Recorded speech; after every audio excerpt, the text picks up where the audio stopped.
Hi, and welcome to Nature, Health and Wellbeing, a podcast by Conservation Volunteers Australia. This podcast examines the intersection between nature, human health and wellbeing, exploring how these are all interconnected and why it's important we take care of each of them. Episodes will feature a panel of experts discussing topics like climate burnout, how to connect with nature, and much more. Let's get started.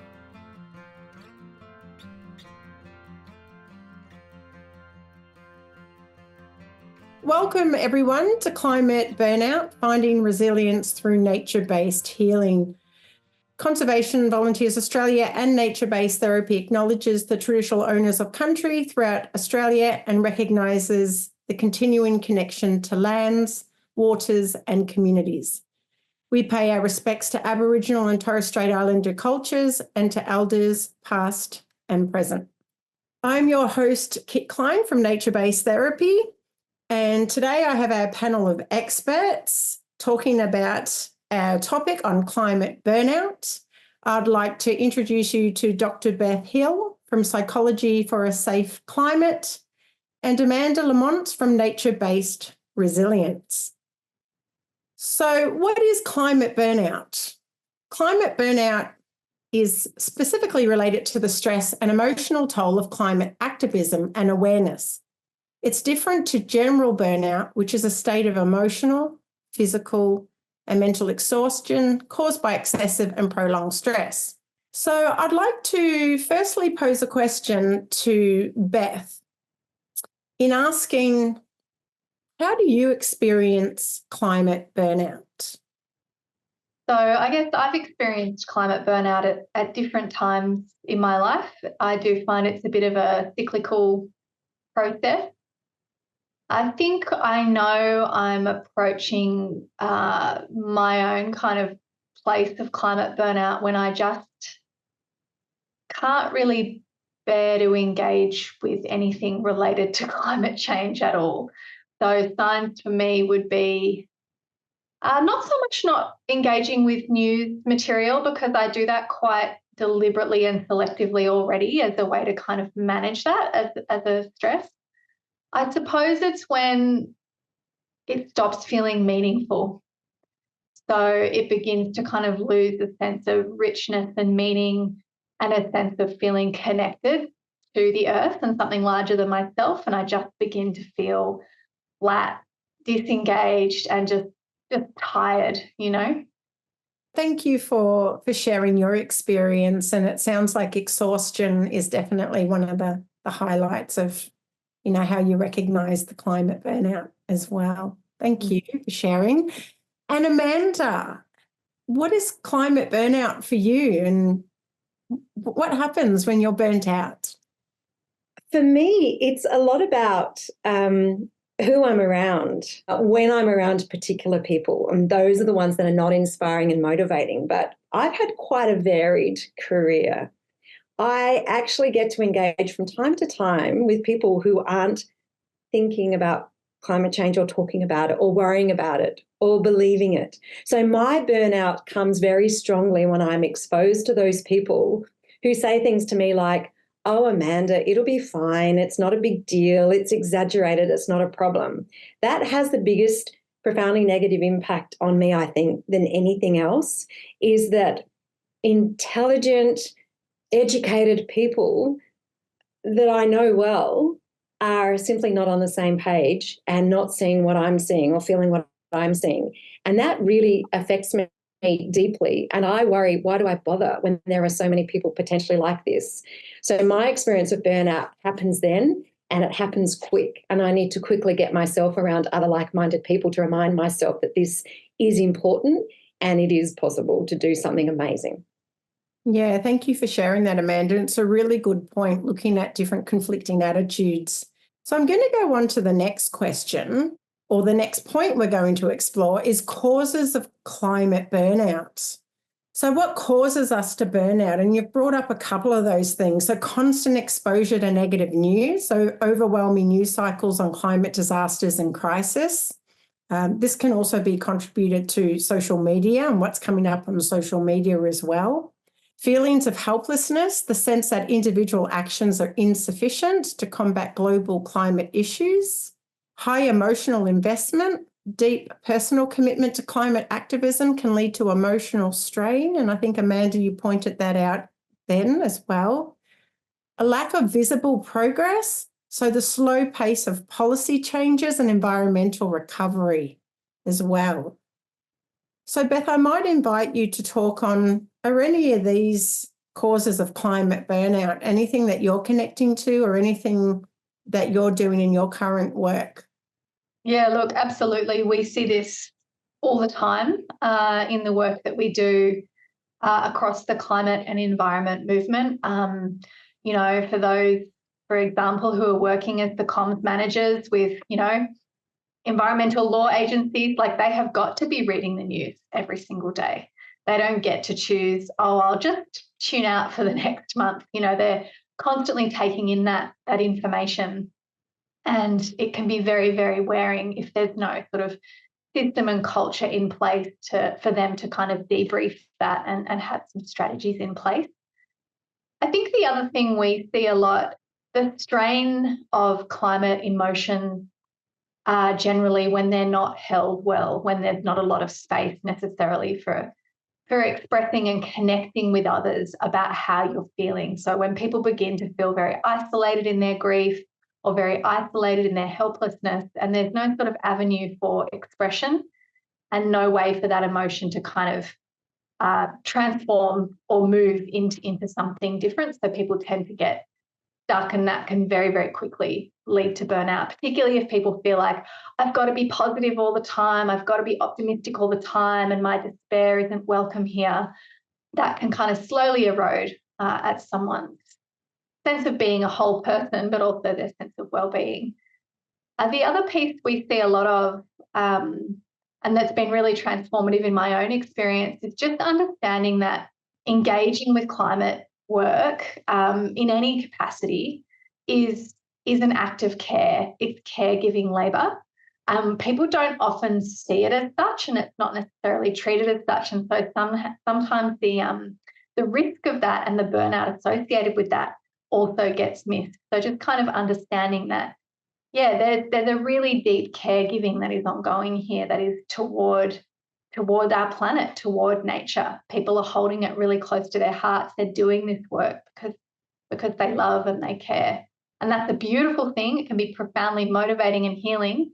It can also get really wearing because it's hard to separate and disengage at the end of the day.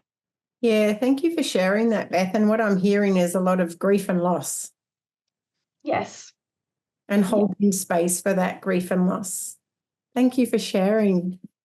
And Amanda. Yeah, I'd love to share two stories. One is a personal story, and particularly picking up on that point of helplessness.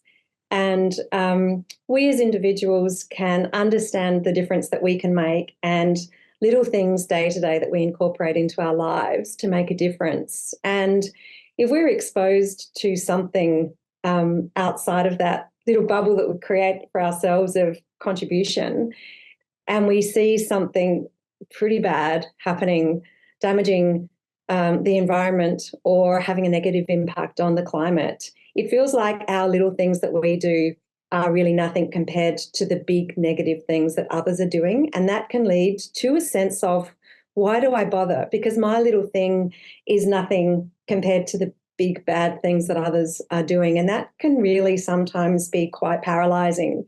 And you feel like giving up because you try and try, but no matter how much you try, there are others are doing things that swamp. The negativity is swamping your little efforts. And the other story I want to share is I convene a group of women who work in the emergency sector, and we established a group called Women in Emergencies for Climate Action. And a lot of these women work in governments around Australia and New Zealand, and they are still constrained by having robust and meaningful conversations around climate change in the work that they do. And obviously the impact of climate change on the disaster landscape is significant and known. And so the fact that they are in a work environment that is directly experiencing the impacts of climate change, yet they're not able to have open conversations because it's still seen as troublesome, and don't bring your doom and gloom into the room, please, leave it outside.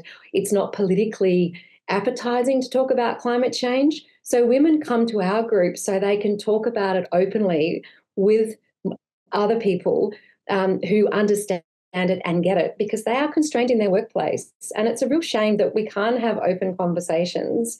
And that for them is an experience of grief and trauma and burnout, because they keep going and they keep trying. And even in a work sense, they're trying to instigate projects to take some climate action, and they just don't get prioritized, they don't get seen, and they keep getting knocked back. So in a work sense, the burnout coming from trying to put things forward, but never getting them sort of mobilized and getting some support.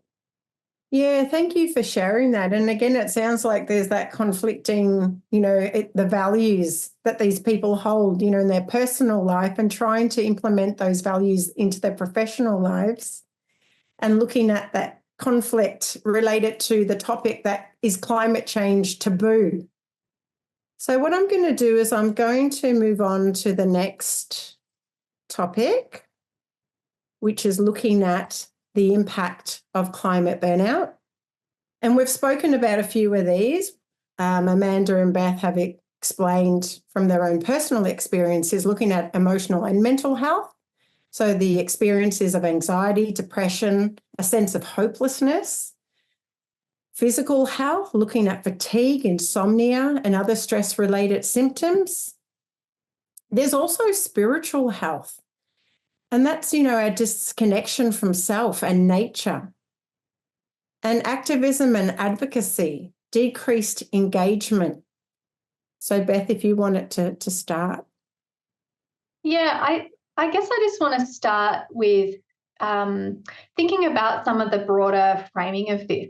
So what I would see here, what you're describing of these impacts, I would argue are kind of the impact of climate crisis itself, and particularly of cultures of extractivism that we are living with day to day, both in terms of, the literal extraction of coal from the ground that gets burnt and the fossil fuels going into the atmosphere, but also the kinds of extraction that happen just even in our workplaces, in our daily lives. And we're living in a culture that relates to humans and the earth at large as objects to be kind of extracted from for resource. And this can end up kind of subtly, I guess,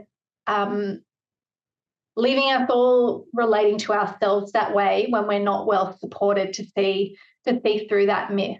But that aside, I guess I would say what I've experienced myself would be, as I mentioned originally, a lot of fatigue, a little bit of insomnia, a little bit of that waking up in the middle of the night, your mind's ticking over whatever the latest science might be and what that might extrapolate into in the next 10, 20 years. And I have a young son, he'll be 4 in October. I think a lot about what his life is going to look like in the next 20 years. Yeah, that's my initial response to that. Yeah, absolutely. And as you were talking to this, I guess what came up for me as an Indigenous person is that we are nature and we are part of the environment.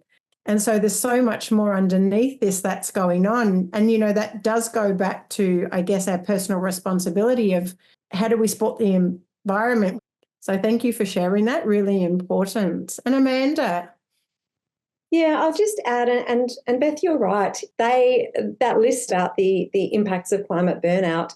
Yes, that's right. That's what happens. That's how it feels. There are lots of things that happen to us, and as Beth said, these are not necessarily specific or unique to climate burnout. These are things that people experience when they're experiencing trauma and stress through day-to-day lives. And we could be talking about a disaster context, and I work with people in their post-disaster recovery in that traumatic state, often sit beside people, which is often the worst day of their life. And these are the sorts of things that they experience in that context. Their mental health suffers, their physical health suffers, their spiritual health suffers when they have an existential crisis, when all is lost and they wonder what it's all about.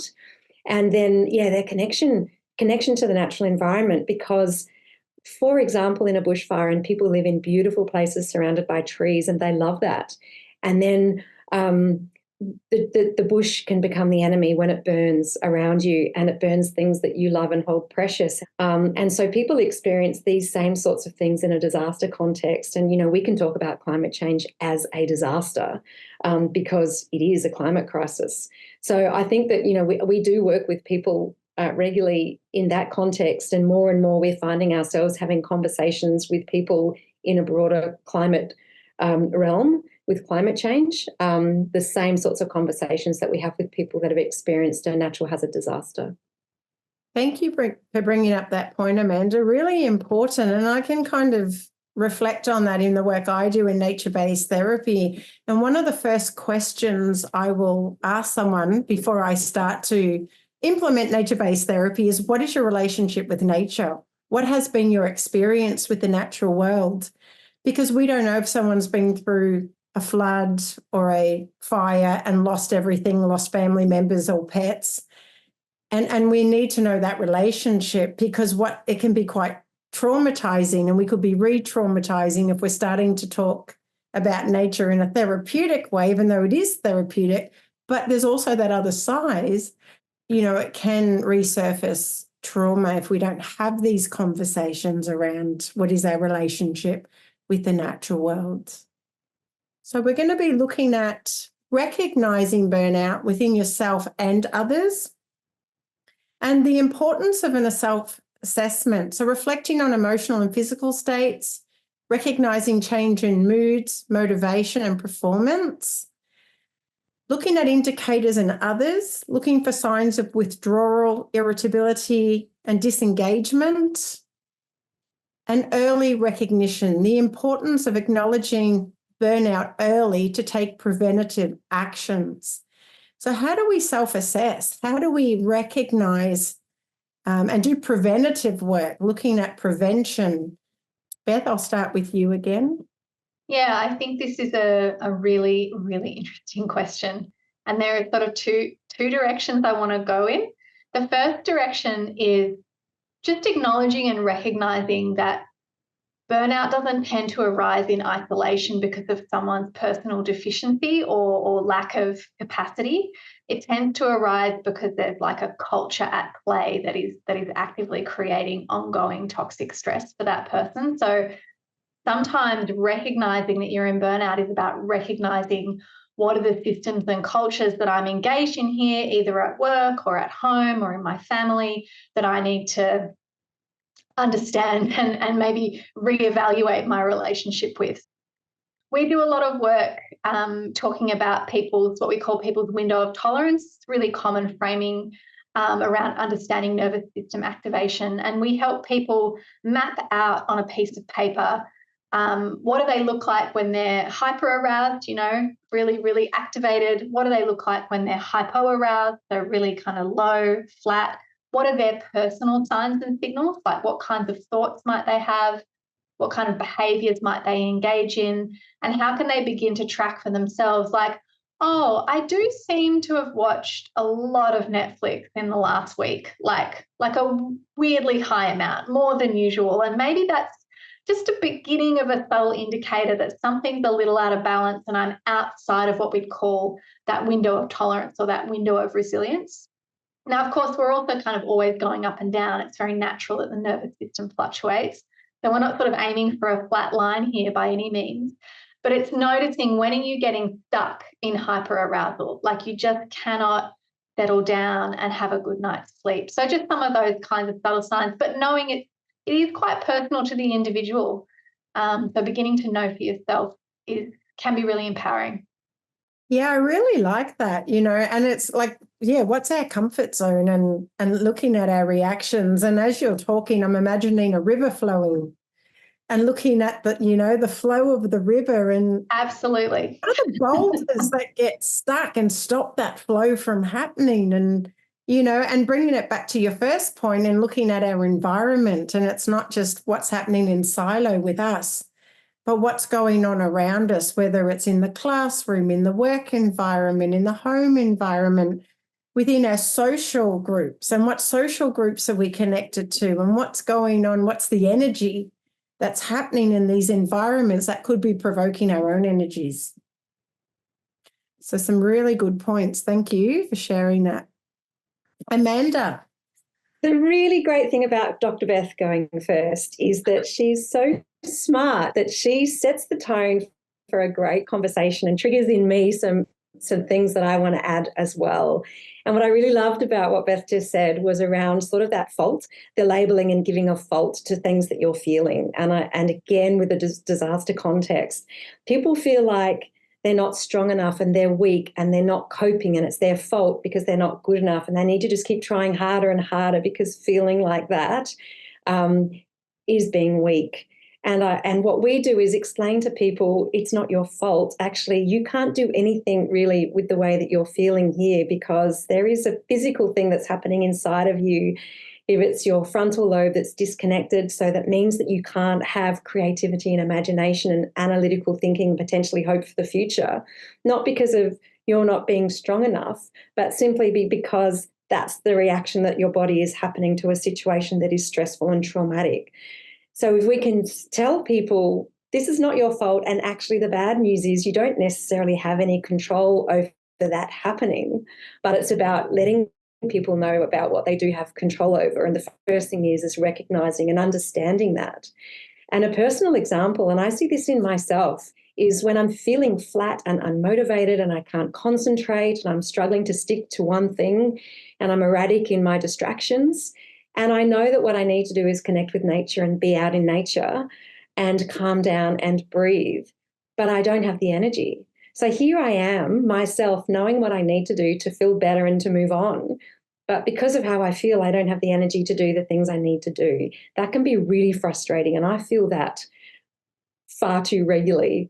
I know I should or shouldn't, but I just can't right now. I don't have the energy.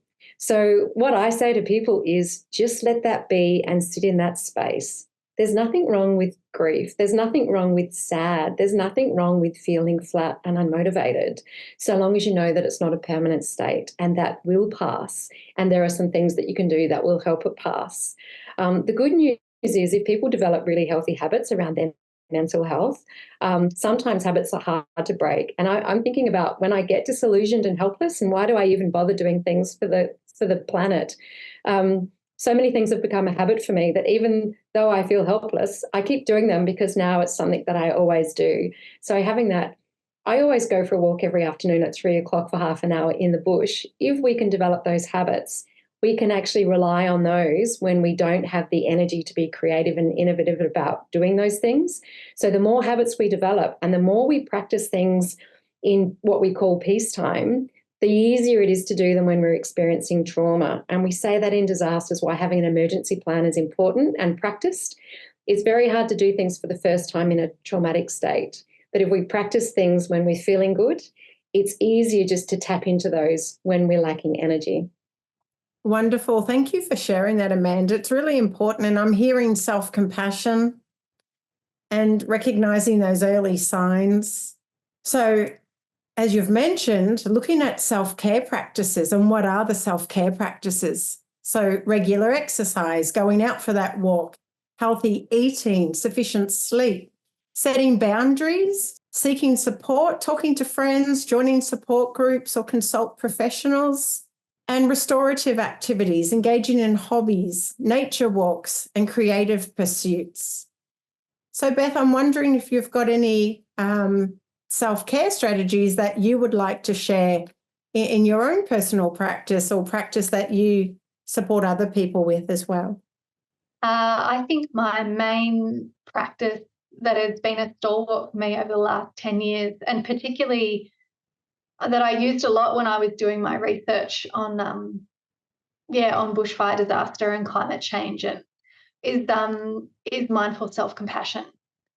So really, really taking a moment, what we call a mindful self-compassion break. Could be 15 minutes, could be 30 seconds, just actually putting a hand somewhere on my body that feels really authentic to me and just sort of saying, oh, this is a hard moment. Like, this is really difficult. And just kind of acknowledging that I'm having a hard moment. Sometimes even just acknowledging that is half the battle, you know, like you're sort of wanting to get on with your day. You don't want to stop and acknowledge how difficult it all is. So I'll do that. And then I try to, move into that classic second step of really opening out into how this moment of challenge really connects me to all the other people struggling. And the details of their lives might be different, but the kind of reality of that struggle, that human suffering is deeply universal, and sort of allowing the challenge to really connect me to others rather than to kind of isolate me and make it kind of my sole problem. And then depending on where I'm at, I just move into that sort of third step of just really offering myself some kind of friendliness, some kind of care or kindness. And sometimes that just looks like saying, okay, this is a really hard moment. What do I actually need right now? Like, what do I actually need? Not what do I think I should do, not, and sometimes it's like, I need to just go drink a glass of water and like lie on the ground for 10 minutes. It can be really small, like it's not, or sometimes it's something really hard to acknowledge, like, oh, I need to call my boss and have that hard conversation. I really don't want to do that, but it's weighing on my mind. So there's no sort of codified action of what care looks like, but just kind of tuning in to myself and trying to kind of, give that act of friendliness. I suppose the only other piece I'd want to add to that is for me being involved in psychology for safe climate over the last, I guess it's been about 8 years now, the value of having other people in my life that I can turn to and have really deep conversation with about how I'm really feeling, and that they meet me there with how they're feeling, and there's a really deep listening and not an immediate attempt to try to fix or solve the problem. We know the climate crisis is it's not going to be solvable in one conversation. For me, the value of those deep conversations that are heartfelt and authentic have really, really supported me over the years. And we've kind of turned them into a thing now called a climate cafe, which I can talk about later, but they've really, really helped me. Wonderful. I love that. So what I'm hearing is self-compassion, holding space, not giving yourself big expectations for self-care, and having a really valuable network and support system, much like an ecosystem, having your own ecosystem and keeping that ecosystem healthy. Amanda, what's some strategies for you for managing climate burnout? Yeah. I think first and foremost is it's okay. Like it's saying that it's okay. It's okay to feel overwhelmed, and it's okay to feel sad, and it's okay to feel angry, and it's okay to feel disappointed. All of those feelings are valid and quite possibly justified. And, if we try and be happy and joyful and optimistic all the time, we are going to experience burnout because it's just not sustainable. And so to experience those other emotions is very normal, and I think probably really healthy.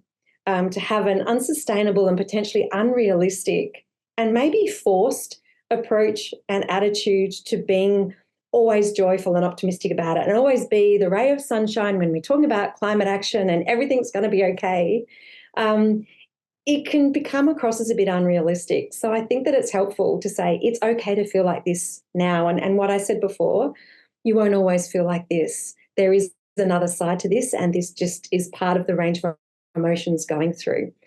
And the other thing, and again, Dr. Beth came up with the good advice, connecting to others. I really feel a strong sense and need personally when I'm struggling to be with other people. And I am very good at reaching out to my friends when I need to have company and finding somebody who's got the time. And I think my friends know when I say, what are you up to? Do you want a coffee? I think they know I need a coffee, not just I've got nothing else to do. And I have got people that I can go and talk to and say, I've just had this conversation with somebody and they don't think climate change is a problem and they think everything's going to be fine. And I'm really stressed about that because I feel like, why do I bother? And those good friends listen to me and they let me talk through it myself. They know that actually by talking to somebody, I get to verbalize it out loud, and I often work myself into a solution, and I inevitably feel better, and I am re-energized to actually keep going and not give up just because one person rained on my parade for a moment. That's always going to happen. So I guess the more that people rain on your parade and the more the sunshine comes out afterwards, every time you get rained on, you know the sun's always going to come out afterwards. So I guess experiencing all of those things and knowing it comes and goes, that's what works for me, knowing that there's a way out on the other side and that it's okay to feel like this right now and just to be like that, not to try and fix it, not to try and overcome the stress and the strain and the trauma and the burnout and the emotional stuff. I get pretty annoyed with it because I don't enjoy it, but I don't force myself to get over it. I just sit in it until something can bring me out the other side, whether it is spending time with friends, seeing something amazing, or what I say, a great night's sleep works wonders. Yeah, wonderful. Thank you so much for sharing that. And what I'm hearing again is holding space, making space, being adaptable, and having a really good support system as well is really important. And I guess that leads me on to the next conversation in looking at building resilience. So how do we, maintain that mindset and cultivate optimism and adaptability, which we've been talking about? Looking at emotional resilience, practice mindfulness, meditation, and stress reduction techniques, and practical exercises. So guided imagery, deep breathing exercises, and journaling, building a relationship with the natural world by engaging with nature daily. Are these any practices that you're bringing into your personal and professional lives as well? Looking at how do we bring that resilience in? Yeah, I mean, I would say I do all of these in different ways. I think for me, what's been a game changer in resilience, thinking about my own personal resilience and also the work that I'm doing with others, is really emphasizing that resilience is not an outcome to achieve. It's actually a process, and it's something that we're living into every day. So it's often more important for me to keep asking, like, what even is this thing, resilience? It's this sort of hot word everyone's talking about at the moment. And if we're putting it somewhere out there to get towards, rather than just each day thinking like, what would it mean today for me to be resilient? It sort of changes the emphasis a bit more. So that was just my first little hack. And I suppose the other piece is, in terms of my own journey with this, just really understanding the relationship between my capacity for vulnerability and actually feeling vulnerable and my capacity for resilience, rather than seeing vulnerability as being on the opposite end of the spectrum, like you've got resilience on one end and vulnerability on the other. And I think I've learned this so much from working with so many different people over the years in the climate space, but especially, and I imagine Amanda would relate to this, talking to people who've lived through climate disaster, who are profoundly vulnerable in the strongest way. So I think we need to be doing a little bit of a reconsideration around the relationship of those two words. Yeah, wonderful. Thank you so much. And you're absolutely right. Resilience is not an end destination, but it's actually a process. And it's a process that requires space and to be present. And it's something that we practice almost, every moment in life and every day in life. And Amanda? Yeah, resilience. You'll have to stop me if I do go on, because resilience is a big thing for me. For over 10 years, I have been working in disaster resilience. And one of my jobs was to curate the national glossary for disasters in a disaster resilience context. And I was tasked with coming up with a definition for resilience for that piece of work. And I decided I was going to leave resilience out just to see if anyone noticed. And this was pre-COVID, right? So resilience really got hammered during COVID, and I think it's given it a bad name. But people would always say to me in a professional capacity, so what does disaster resilience mean to you? And my response was, Well, it's whatever it means to you. Like, it's a really personal thing. Resilience is a really personal thing, and each individual would define it in a different way within their context on that day in relation to that thing. So I don't think we need to get hung up too much on definitions, but it's what it is for you. When are you living a life that you value, and you're feeling strong and joyful in the moment? But the other thing about building resilience, I prefer the expression finding resilience, because I believe that humans are born resilient, and we sometimes lose it and we can't find it, but it's always there. So we want to support people in finding that innate human resilience that we have. And there are lots of ways of doing that. And particularly with a nature lens, we know the role of nature in healing and supporting our well-being and changing our emotions and how we feel about things. And particularly when nature is the thing that we're worried about, it's a great way to reconnect with nature, to feel better about that and to build our resilience. And with nature-based resilience, one of the components is, one way we can find our resilience is actually to see nature's resilience. And so by connecting people with nature's resilience and seeing nature regenerate and rejuvenate in a disaster context, for example, it gives people hope and a sense of safety and calm as well. And that in turn builds their resilience. So I love that beautiful reciprocity between humans and the natural environment, where people seeing nature's resilience builds their own resilience. And as people become more resilient, they have the power and resources and capacity to support nature's resilience. So it builds on each other, and we keep building our resilience and nature's resilience by being together. And you talked before about nature not being separate and other, but part of us, and the environment. We are part of the environment. And I think that symbiotic relationship between people and nature is demonstrated when we talk about resilience, that our resilience and nature's resilience really depends on each other, and we work together as one. And when people see a role for themselves in building nature's resilience, that's really important, because, when we talk about principles of psychological first aid in a disaster context, we talk about self-efficacy, and disasters take control away from people. And one of the biggest traumas we face is not feeling like we're in control of ourselves and things around us. So by actually giving people a meaningful role to play in the environment's rejuvenation and regeneration, gives people a sense of control and efficacy, and that they can actually make a difference, which is really important in people recovering from trauma as well.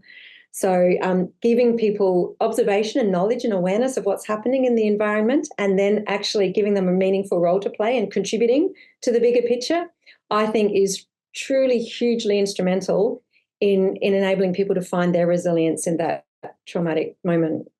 Yeah, thank you, Amanda. Some really good points there. And I like the concept of finding resilience rather than building resilience, because we all have resilience. And then, relating it to nature and looking at natural disasters and the resilience that nature already has, and how it rejuvenates itself after a natural disaster and it rebuilds itself. It's not building resilience, but it's finding its own resilience as well. And as we are nature, well, we can just learn from what nature does and apply that same teaching to our own personal life. And the last topic that we're going to be looking at is stay motivated and effective. So how do we, celebrating those small victories, acknowledge and appreciate small achievements? And I think this is something Beth spoke about at the very beginning, that we don't have to just, look at what everyone else is doing on a larger scale. What are the very small things that we could be doing every day, and acknowledging them? Finding inspiration, looking to success stories and role models in climate activism.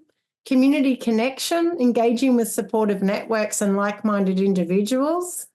And long-term strategies, developing sustainable habits and set realistic goals to take meaningful action.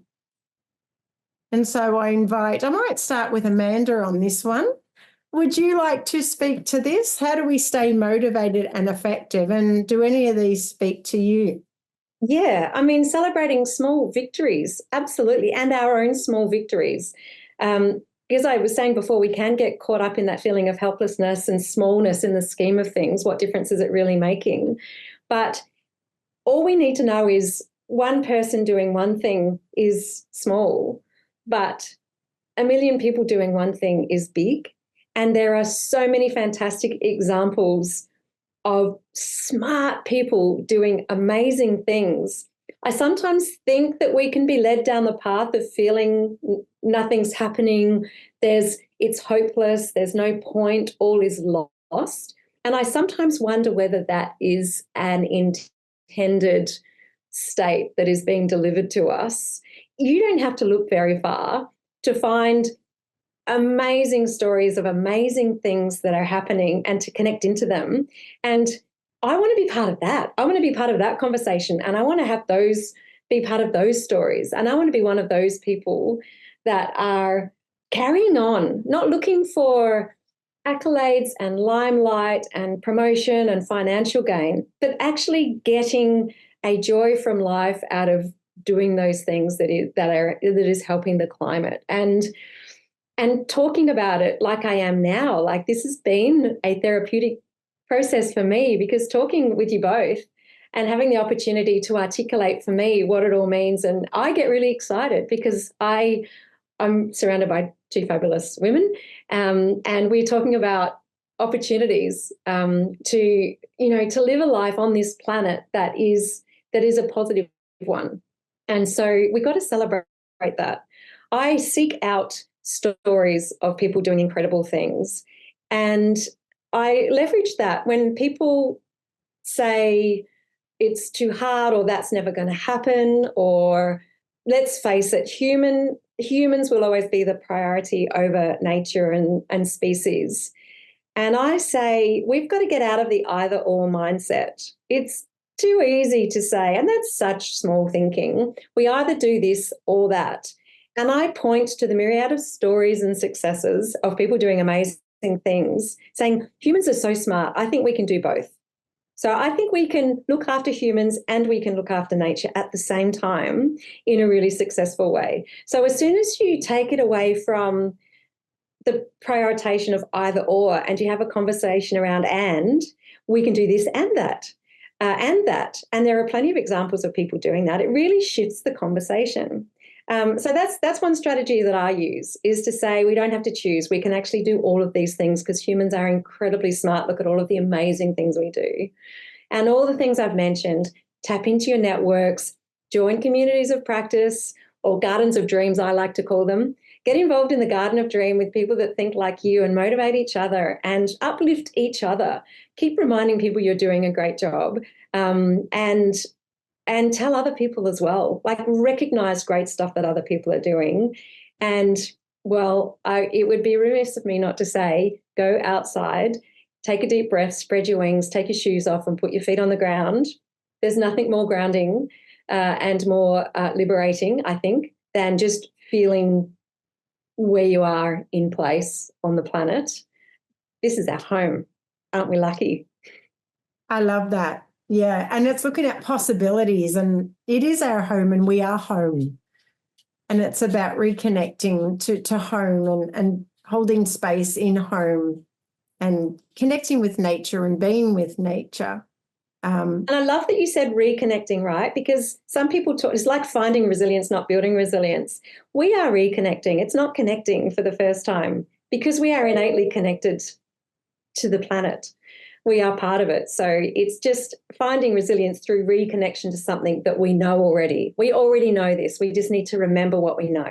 Absolutely. And I was going to say, it's almost like a remembering. Exactly. We're remembering where home is. Exactly right. Yeah, thank you, Amanda. Really important. And Beth, would you like to share how you stay motivated and effective?